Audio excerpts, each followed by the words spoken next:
This is RFD Today, a daily look at the key topics impacting rural Illinois.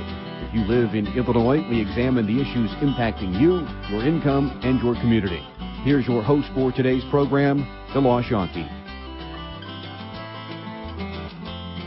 Hey, good Wednesday to you, Illinois. Thanks for joining us for this adventure in broadcasting on the 3rd of Wednesday, and election results were coming in. I was number 87 to go to my local polling place, and that was around 6 o'clock in the evening. So bless those volunteers' hearts for spending, because most of them spend the full day there. And there were probably a couple of people that got registered and voted at the same time, but to be around the 100th person to come in a full day, bless their hearts for volunteering the way they do. On the program today, Lindstrom is in Ag Leadership Foundation. We'll visit with him. They just recently had a trip to Washington, and all for a couple of months during this time of year, which hopefully will soon be planting season, but we'll get an update about what's going on, and not too early to think about the class of 2020 as well. Or the 2022. This is the class of 2020, class of 2022, if I said that right. Christian Weinsler from Clear Through will talk about blockchain. What is blockchain and how that impacts farmers as well as consumers as it relates to food purchases? That was one of the things we were talking about in Commodity Classic. There were more and more discussions about blockchain and what it means and what it could mean in the future. All to come on a Wednesday, RFD Today. Hey, Noah. How was school today? It was really fun. Our class had a field trip to Ethan's family's pig farm. Did you learn anything interesting? Yeah. When a pig gets a cold, his dad calls a pig doctor and gives him medicine, just like you give me when I'm sick. It sounds like you learned a lot from Ethan's dad. Yep. He told us healthy pigs are happy pigs. Find out more about Illinois pig farmers at watchusgrow.org. Brought to you by Illinois Farm Bureau, where it's all about farm, family, and food. Warmer weather means a longer honey-do list. Your county farm bureau can help you stay on top of your project list and save you money along the way. A Farm Bureau membership offer includes discounts on equipment and supplies from Grainger, plus free shipping on all standard Grainger products. Browse thousands of items from landscaping equipment to power tools. Anything you need to get the job done, Grainger has it. Not a Farm Bureau member? Call us at 309-557-2689 or visit Illinois Farm Bureau online and join today. Hi, this is Sabrina Hardy, RFD Business Manager. I want to thank you for listening to the RFD Radio Network, the #1 ag radio network in Illinois. Did you know RFD Radio Network's programming is being broadcast by Rita Frazier and DeLaw Yankee with a combined 50 years of broadcasting experience?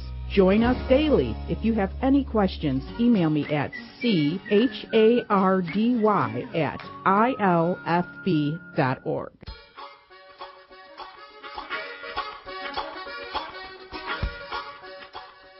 40 years of horses, 40 years of legends. It's the Midwest Horse Fair. Best horse fair in the nation right here. This is fun for families because there's so many different aspects of horses that they can see. And there's top-of-the-line clothing and apparel and boots and hats and ropes and trinkets and gifts. The shopping is off the charts here. I hope you guys are ready because it's going to get wild.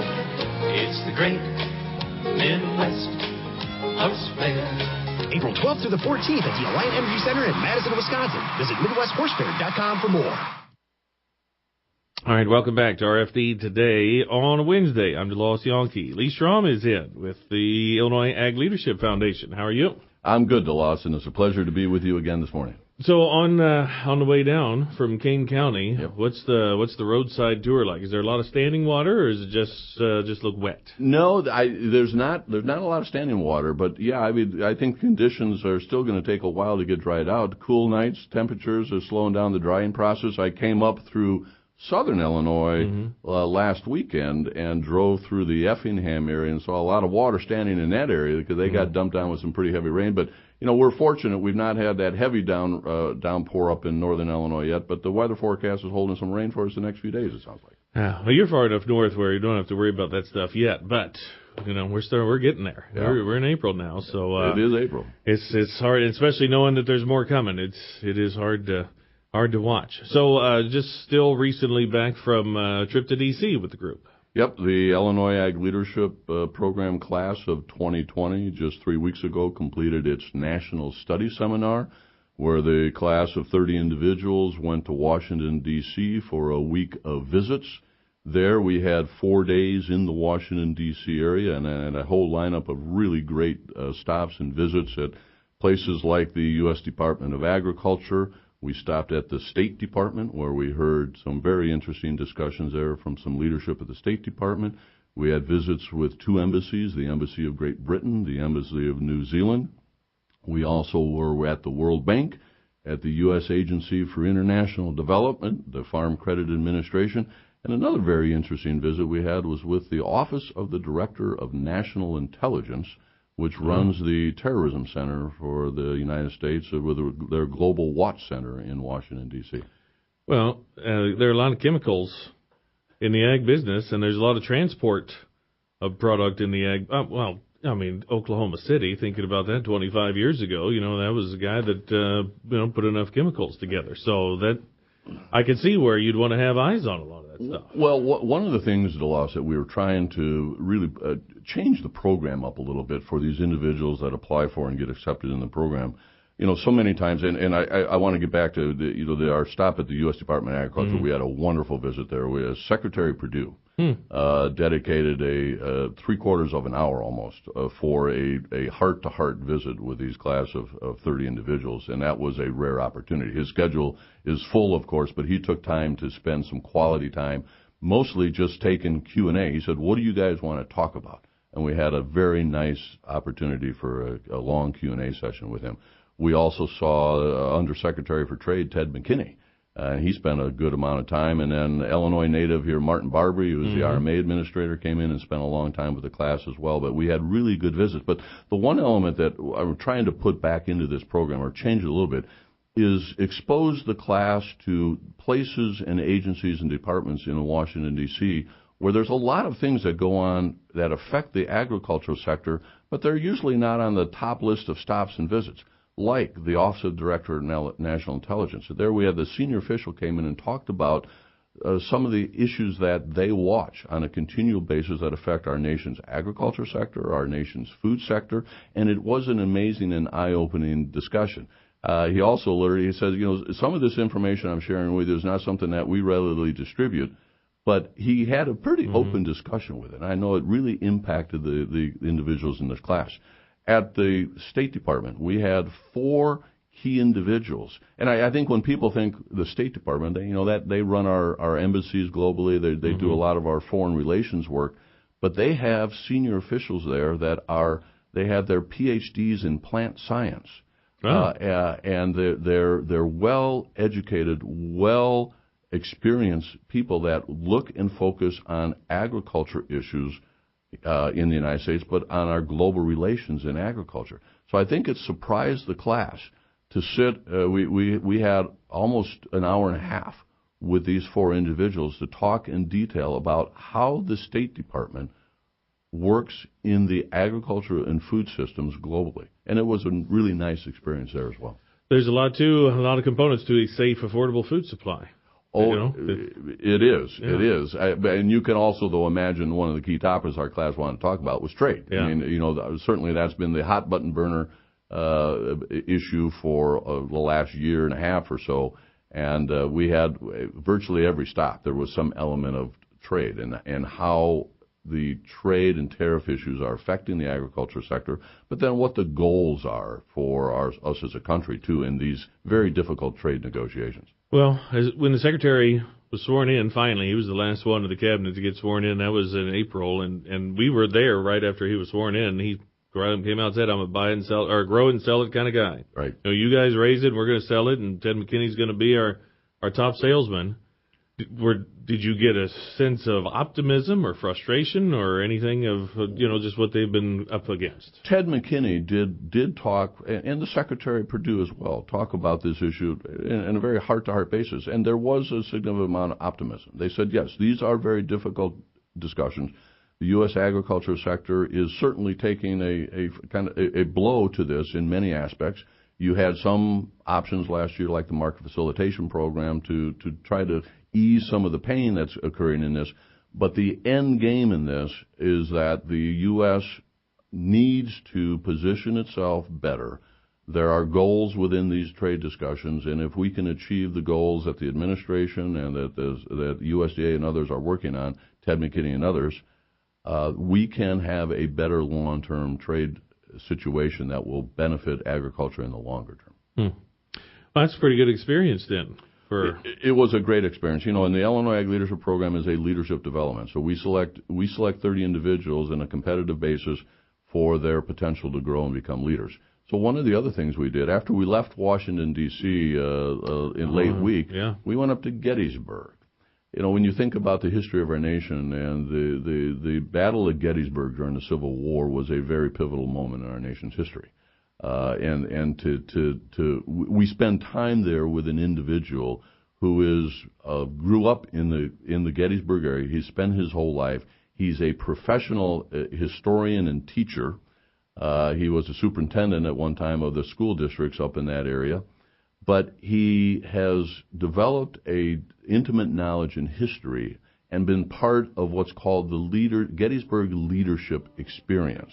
This is a professional program where they'll take in entities that come into Gettysburg for 2 or 3 day long programs. We have a bit of an abbreviated program in this, but it's a wonderful experience to think about the strategies that both sides, the Union and Confederate leaders, had to deploy during that battle. Fascinating. Lee Strom, Ag Leadership Foundation. More to come on RFD today. Farm Week and Partners Magazine editor Chris Anderson connects rural routes for you. Chris shares her 4 decades of writing expertise by making sure each edition delivers the best information. Here's a bit about her rural roots. I was raised on a farm in Champaign County growing corn, soybeans, popcorn, pumpkins, and poultry. My top priority is to inform, educate, and even entertain Farm Bureau members. Be it routes or roots, RFD Radio, FarmWeekNow.com, and Farm Week keep you connected. I used to say I was an Illinois Farm Bureau member because it gives us farmers a voice in Washington. Then there was a bad regulation proposed in my community. That's when I learned what my county Farm Bureau does for me right here in my own backyard. From giving scholarships to local kids to tackling township or zoning concerns, Farm Bureau starts right here. And now, that's why I say I'm a member. Call your county Farm Bureau and rediscover your grassroots power. Remember that movie National Lampoon's Vacation? Well, Clark Griswold has nothing on me. Give me the open road in my Illinois Farm Bureau membership card, and I am the ultimate road warrior. Like last summer, I drove the family to Williamsburg at a fraction of the cost. Once I hit the road, I don't stop for much, so I used my membership to rent a minivan from Enterprise. The kids got more bouncing room, and I saved 5%. Then I used my Illinois Farm Bureau membership to save 20% on choice hotels from here all the way to the East Coast. On the way back, we stopped and saved at our favorite theme park, too. I was hoping it would wear out the kids and they'd sleep. Good thing I got that minivan for bouncing, though. No matter how unique my travel needs are, I know that my membership can help. Illinois Farm Bureau. It's membership for my lifestyle. Isn't it time you learned how Illinois Farm Bureau member-only discounts fit into your lifestyle? Call your county farm bureau or visit ilfe.org for details. I was visiting my 75-year-old aunt the other day when her phone rang. Hello? It's you again. She seemed nervous. Well, I don't think I need any more life insurance. The caller was doing a great job keeping my aunt on the line. Okay, so you need my credit card number? My aunt went to get her purse, so I decided that I would ask a few questions. Well, as soon as I introduced myself, the caller hung up. McGruff, the crime dog here. Recognizing the signs of fraud can be difficult for older people. Often they're very trusting and consider it impolite to hang up. The National Crime Prevention Council wants to educate seniors so that these scams can be reported to local law enforcement agencies. Financial fraud can include identity theft, fake check and wire transfer scams, investment and credit card fraud, and online charitable solicitations. Unfortunately, only 1 in 5 of these crimes are reported. To learn more, go to ncpc.org/seniors. That's ncpc.org/seniors. A message from the National Crime Prevention Council and the U.S. Department of Justice.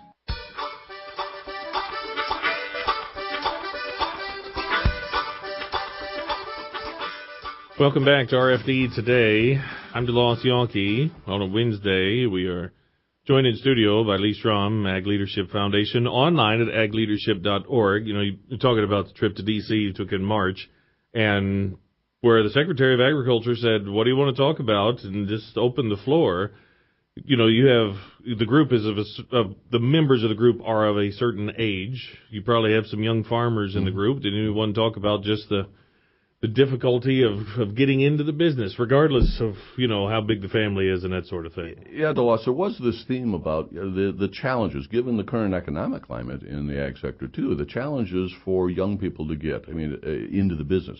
You know, those that may have an entry into a family business, it's still a bit of a challenging time to make those transitions. And so when you look at the issues that USDA is facing, the Secretary made the comment, he says, they have a focus on looking at these issues and how you can assure that young farmers have ample opportunity, whether you're coming into a family operation or if you're a young beginning and small that has no entry point into agriculture. The Secretary said this is an important issue for USDA. They have several programs in place to help work with and educate and train young farmers, but the Secretary also indicated that they do plan to try to explore this further and develop enhancements to the young beginning and small emphasis in USDA. We also stopped at the Farm Credit Administration when we were in Washington, D.C. That was my old stomping ground, and all three of the current FCA board members were very gracious to spend a little time with the current class, and they talked about their emphasis in that system. You know, that's a government-sponsored enterprise, the GSE, and there is emphasis within the farm credit system to enhance young beginning and small farmer programs. We also spent a portion of one afternoon with a gentleman by the name of Gary Madison, who runs the YBS programs at the Farm Credit Council, their trade association in D.C. as well. So, yes, we did have a number of discussions to address that issue. I was going to say, you'd certainly know firsthand, and even the notion of, hey, we'd really like to help you, but there is also a certain extent to which we can help you because, you know, it'd be those things we're talking about credit risks here. Absolutely. I mean, when you look at the options for young farmers, because agriculture is a credit-heavy industry. I mean, you have to have access to capital, credit, loans, those types of things to start a farm business, whether it's small or moving into a mid-sized farm business. Land is another. Access to land is one of the biggest hurdles for young beginning small farmers. And when you look at the consolidation in agriculture, still farm operations getting larger, that's a key issue. And USDA is also focused on how do you build a conduit for young farmers, maybe those that don't have a family operation to move into, to connect them with existing farmers who maybe don't have the children that are interested to come back to the farm. So trying to serve a matchmaking role is another key element for USDA potential. Well, just on this trip alone, if someone said, well, that sounds pretty good, I'd like to be a part of that as well, you can already think about, even on the website, the next application process is already there. Yes, this is a 2-year program, and it's hard to believe that this current class is already, this summer we're on a bit of a break now for the planting season. The class will convene again in June and July. And then we're going to be up to the first year completion. So we do have the application period now is open, and we've just put online the application for the class of 2022, which will be selected a year from now in April and May of next year of 2020. We'll go through the application finalization and the interviews to interview and select the new class.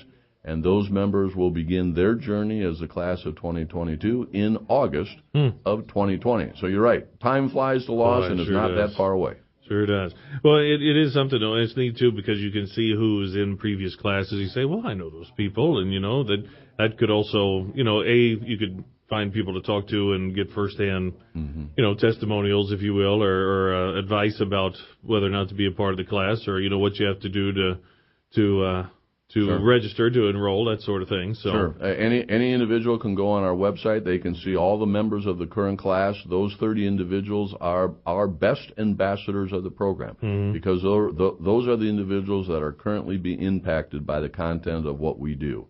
But we also have an alumni association of over 500 alums over the course of the last 35-plus years that have been through the class. This current class of 2020 is the 19th class of 30 individuals of the Illinois Ag Leadership Program, which began back in 1982. So those 500 alums that are spread around the state of Illinois are also great ambassadors of a program. So if anybody has any question, call the Illinois Ag Leadership Foundation office. Our phone number is on the website. We can connect you with any of the alums or members of the current class if you'd like to find a little bit more about the program. All right. So, take a couple of months off, and hopefully everybody will be done with what they need to be done so you get back together in late June. Yep. Well, while we're the members of the class are getting a break, we at the foundation staff are busily putting together the future programs. Right. And an international trip in there as well. Be right around the corner. Yep. That's right. Lee, thanks so much. My pleasure to be here as always. Lee Strom, and the website again, agleadership.org, and start thinking about your role in the class of 2022. Coming up, we'll talk about blockchain. What is it? What can it mean for farmers and consumers? Next on RFD Today. More farm news and information ahead. Stay tuned for more RFD Today here on the Illinois Farm Bureau Radio Network. Farm Week and FarmWeekNow.com journalist Daniel Grant connects rural routes for you. With more than 2 decades of reporting under his belt, Dan is the go-to source for farmers when it comes to commodities. Here's a bit about his rural roots. I grew up on a grain and livestock farm near Roseville in Warren County. What I love about my job is working with people, traveling across Illinois, and visiting farms along the way. Be it routes or roots, RFD Radio, FarmWeekNow.com, and Farm Week keep you connected. Attention corn farmers. Your corn checkoff dollars are working with the U.S. Meat Export Federation to grow red meat export volumes. Because when we're exporting beef, we're also exporting corn. The beef industry consumes 28% of all corn fed to livestock, plus additional corn in the form of DDGs, a co-product of ethanol production. Now that's what we call working an angle. Your checkoff is working corn from all angles. Because of the Illinois Corn Marketing Board, your profitability is our bottom line. A message from the Illinois Corn Checkoff. Yes, I listen to a lot of talk radio, but I wouldn't call myself a political junkie. I guess that's why I like being a member of the Illinois Farm Bureau. No matter what my comfort level is, Farm Bureau has something for me and my farm. As an Illinois Farm Bureau member, I can pick and choose what's best for me, from reading election news in Farm Week to actually going to Washington. That's enough to make me a policy nut after all. Call your county farm bureau and customize your membership today.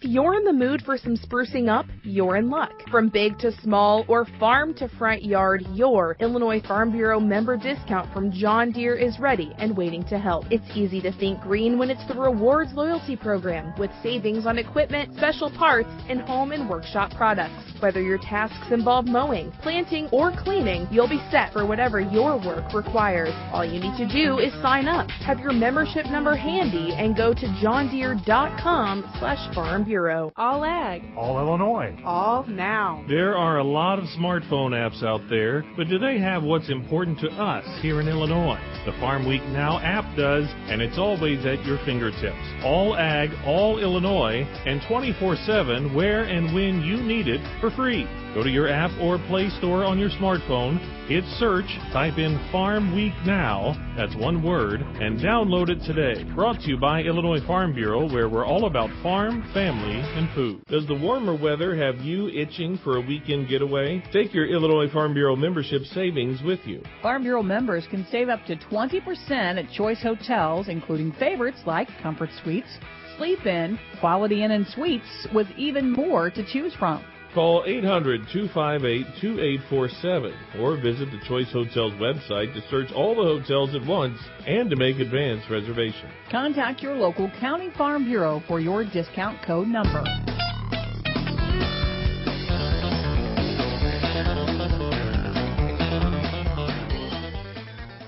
All right, welcome back to RFD Today. I'm DeLoss Yankee. Visiting over the phone with Christian Winsler at RSM at Clear Through. We're going to talk about blockchain. Christian, how are you? I'm wonderful. How are you doing? Very good, thank you. Just give us a little background of Clear Through, of RSM. What are those? What does that mean?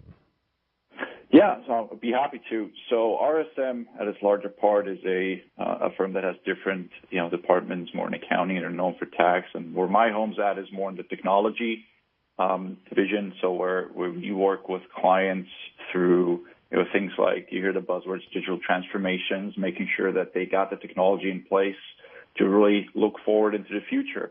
And one of the big things that came up, right, for us to look at is blockchain. And so we have a lot of clients in the food industry, and with what Walmart has been doing, that's been a big topic.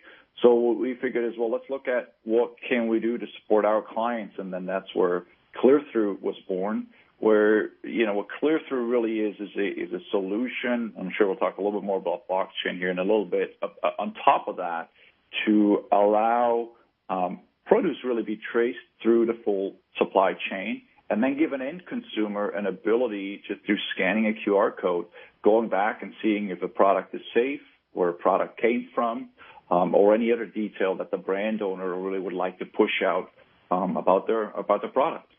Wow. Okay. So, we start thinking of things like, crypto companies and crypto technologies. So, it sounds futuristic, but it also is, it's here and it's certainly coming, isn't it?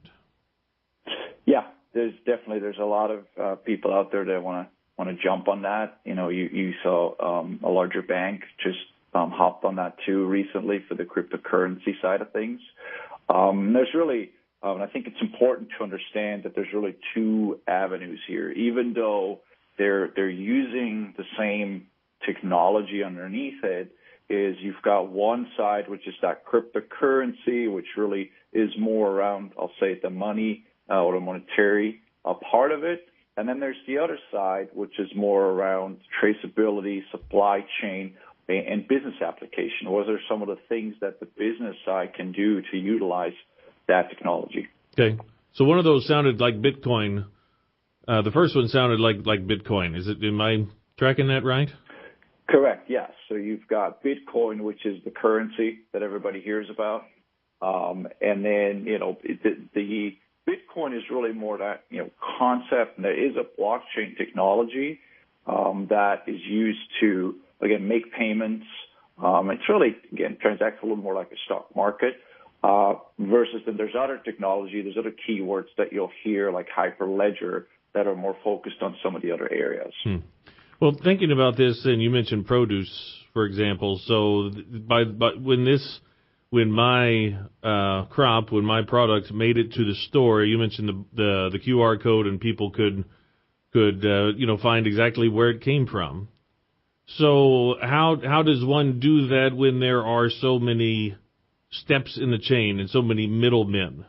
I could see if I own the field and I also own the supermarket, I could do that pretty easily, but there are a lot of steps between here and there. So how do you make that work? Yeah, so the keyword here is the chain, right? So the way you got to envision that is you got your physical value chain, right? So you're gonna grow something, you're gonna harvest it. Maybe it goes through a processor, it goes through a distributor, and then from there it goes through a store. And the blockchain would be something that really helps. It's a chain that goes along that whole physical chain. And everybody in that chain takes a piece of information, their specific piece of information, data, and writes it up there, right, and sends it to that blockchain. So at that point in time, all that data, that whole step-by-step process is stored in that blockchain. So when we then got an end consumer at the end of the day, we could use something like a ClearThrough to read that data out and present it to that consumer. I think about one of my favorite burger joints, and they also offer peanuts, and they have on like a dry erase board or something like that. It says today's peanut provider is, and it has a name and where they're from. And I think, how could you possibly know that? But it seems like it's more and more likely we can actually know that sort of thing. That's definitely correct. And I mean, if you're looking out there, your consumers want to know that, right? Because you're going to walk in there, you're going to like the peanuts you had last week, you remembered the name, you're going to be happy, and it's all good. So that's definitely something that the brand owners, right, that sells the peanut, they want to do that. They want to build that relationship with you. That when you walk in, you see that, you know the name, oh, that's what I like, and then eventually you're going to go out and you're going to buy more of it. And I might use the QR code, or that QR code could even just be a sign of customer assurance then, saying, well, someone's, been through the process and that's enough for me. I mean, that could even just be its own consumer assurance kind of mechanism. Absolutely. Yeah. No, I agree. Now, does it mean a whole bunch of extra cost to the process? Are my grapes now going to cost $6 a pound? So the cost component is really, it's twofold, right? There's one with blockchain, which typically there's not all that much extra cost, I say, to really sign up for a blockchain. A lot of these companies already have systems in place to track all of that, and they really have to from a food safety perspective. So, if the FDA walks in and says, hey, we had an issue with this peanut, you got to tell me where it came from and where it went. So companies already have to be able to provide that information today. So it's really just an extra step on taking that information and sending it up to the blockchain. Okay. So there's not really all that much extra, considering what someone in that produce business has to do already today. Gotcha. Hey, we have a break coming up here. Hang on the phone just a little bit, and we'll continue this discussion. Christian Winsler talking about blockchain, what that will mean for food and agriculture in the future. This is RFD Today. RFD Radio Network's DeLoss Yankee connects rural routes for you. DeLoss delivers essential farm and food-related news to our listeners. His witty voice has been heard on the air for more than 2 decades. Here's a bit about his rural roots. Growing up on a farm prepared me for my career. I try to know a little about a lot of things and let the people I interview be the experts. I've always wanted to be on the radio. I'm just happy to do what I enjoy. Be it routes or roots, RFD Radio, FarmWeekNow.com, and Farm Week keep you connected. It's where your home is built, your landscape is planted, and your children play. Land is all around us, so Illinois farmers have dedicated years to learning how to best care for it. Today, we're bridging modern knowledge with resources from Mother Nature to promote natural soil activity and choosing crops that enhance soil health. To learn more about conservation efforts, visit ilfarmersconserve.com. Preserving our water, protecting our land, providing our food. This message brought to you by Illinois Farm Bureau. Let's check the markets on the RFD Radio Network. I'm DeLoss Yankee. We're up a penny for corn. We're up 3 to 4 for wheat. We're slightly lower for soybeans at the moment. May corn up 1 1/4, 3.62 3/4. July up 1 1/4, 3.72. Like yesterday, we've been pretty quiet. The range for July, we're 2 1/4 off the high and 1 1/4 off the low. The East corn up 1 1/2, 3.91. May beans down a fraction, 8.99 3/4. July down a half, 9.13. November up a fraction, 9.33. May wheat up 4 1/4, 4.68 1/4. July up 3 1/2, 4.72. For livestock, April hogs down 12, 78.82. May up 82, 84.82. April cattle down a dime. June down 32, 119.32. DeLoss Yankee, RFD Radio Network.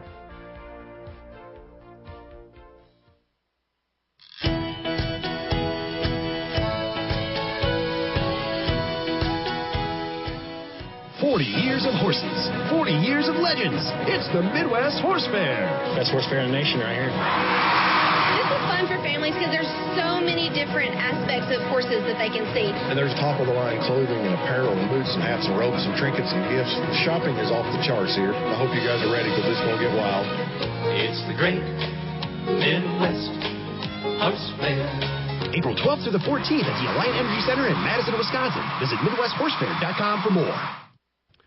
All right, welcome back to RFD Today on Wednesday. I'm DeLoss Yankee, visiting with Christian Winsler about blockchain, what that means for farmers and consumers as the food chain, as the supply chain evolves. So if I am on the producing end of this, what should I be aware of if I'm going to be part of this process? So I think the most important part is that just looking at how, is all that data that's going to be needed already captured today and getting ready for that, right? What we're seeing a lot when we go out there is that farmers are still a lot of paperwork, and this comes back to what we talked before the break is around when there's a recall or anything like that, we got to be able to provide that information quickly. And that's a similar idea here, right, is that the idea for really moving into this direction is to really increase food safety. And so looking at forward, right, what can you do today is ensuring that having that data available and having it readily available. So we can then take it and push it to, the necessary blockchains and the other tools that where it needs to go to.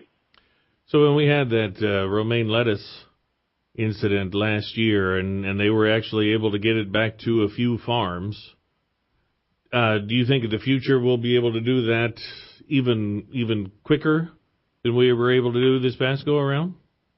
Yeah, I think so. I mean, and that's ultimately the goal. We've seen, that's really the reason why Walmart pushed this initiative out. They've been prototyping this for a long time, and they've been doing it for all different areas, not just produce. And they actually had a recall where they tracked the source for mangoes, and it took them 2.2 seconds to track that product back to its origin because all the data was available at that point in time. Now, avocados have been in the news recently because just one of the commodities concerned about, or folks are concerned about if the southern border gets closed. Now, could you track avocados to Mexico, or could you track bananas to, whatever South American country they came from? Yeah, I mean, definitely. Even as part of you're looking at the larger regulations today, right? We've got several pieces around when companies import product, how they're going to have to designate that. And so as long as that information makes it into that chain, then we can definitely pull that back out. We can show the consumer, for example, that, hey, this avocado came from, Mexico or Peru or, wherever its origin is at. Now, the same thing for a bottle of vegetable oil where you would know, I don't know if you would need this for vegetable oil, if people would be that, you spend enough time on your barcode around the store and you spend 3 hours in the store. So, but at the same time, if you had it on a bottle of vegetable oil and you knew what soybeans or, what soybean field that came from? Yeah, I guess a little more challenging there would because just through the blending process, right? When we start having these things where, we may get produce from different fields and bring them all together.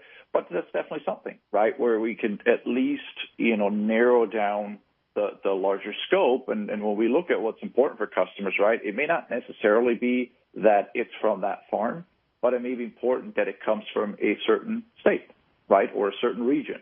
And as long as we can make sure that we show that, okay, all the inputs for that, oil came from that area that grows soybeans, then that's going to be important. It seems that my assumption here is that the people who would be most interested in this would also be the people who would order their groceries from their computer or off their phone, and then they just drive to the store and someone puts it in the car for them. So they wouldn't have that chance to look at those things until after they bought them. That is correct. Yes. Well, if you're looking at scanning, that is correct. But if you have that all stored somewhere, right, that data may also be made available through an interface on a phone or on a website. So when you're going to the website, you may actually, one of the new drop downs when you're buying avocado may be, well, which country do you want to buy them from? Wow. And then the consumer could choose it right then and there, that they don't want X, they want Y. And so that could be, that data could be pushed out if it is available. Wow. From the retail end, that seems like, you really got to be on top of your game to know what people are buying and more importantly, what they're not, or I don't know which is more important, but you have to know what they're buying and what they're not buying. Now, is this going to mean more security, more, even if this comes back to the farmer level, does this mean more compliance, or does compliance just look different? What that means just from a security standpoint? It's the same. It's just a different way of looking at it.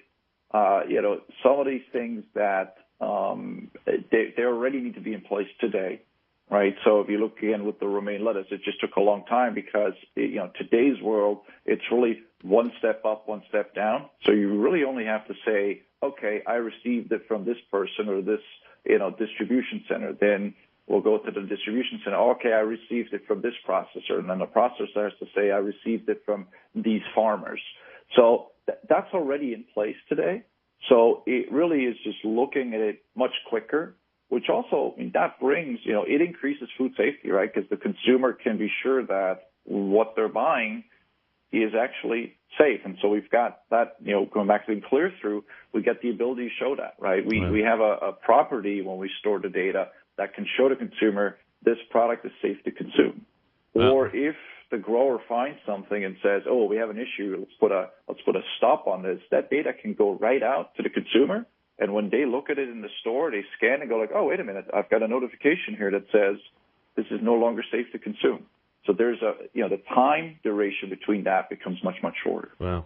So Walmart's already part of this. If you want to supply to Walmart, you have to have steps in place, at least for a couple of products? Yeah, it's right now they're really focused on leafy greens. So they're this last January was the first deadline, is to provide that information to Walmart if you're a leafy green supplier. Later this year, they've got a second tier or second step where they're saying they want to see everything back to the origin, kind of that grower to retailer full on chain view. But we already, in discussions with them and through some of the committees that we're part of, they're already saying that they're going to be rolling this out across other food groups, be it soybean, be it some of the other things. And then eventually they're going to go to non-food products too. Non-food products. Wow. Yeah, if you think about medication, drugs is another good component where if you buy something and you look at it and, there's the FDA regulations are, huge around that, right? So it could be another thing where if you can trace all the pieces that are made it into a medication and you can show that to consumer, they can ensure that they're actually getting the right thing. Wow. Fascinating. We're already out of time, Christian. Thanks so much for doing this, and I appreciate the discussion. No, thank you very much for having me on. Christian Winsler talking about blockchain. This is fascinating stuff, and in some ways the future is already here. One more segment. We'll close things in just a moment here on RFD Today.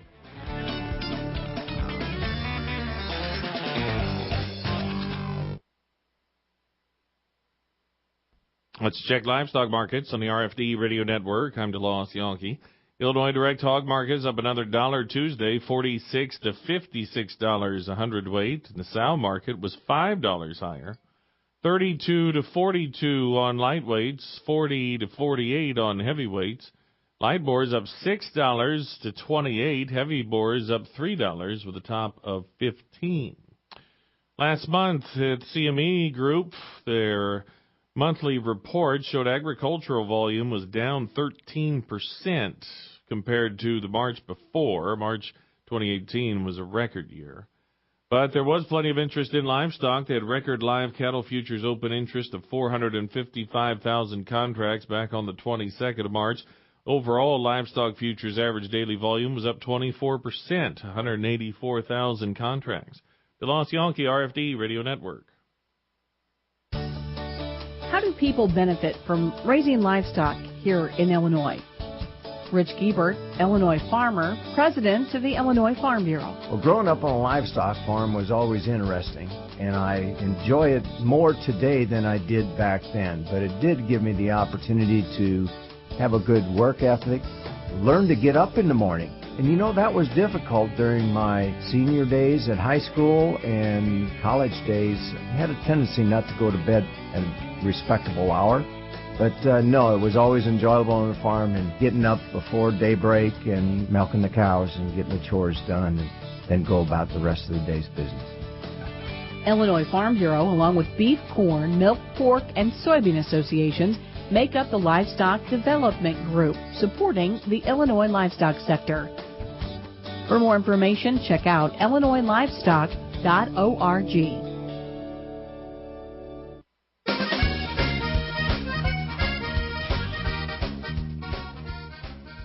Welcome back to RFD today on Wednesday. I'm DeLoss Yonke.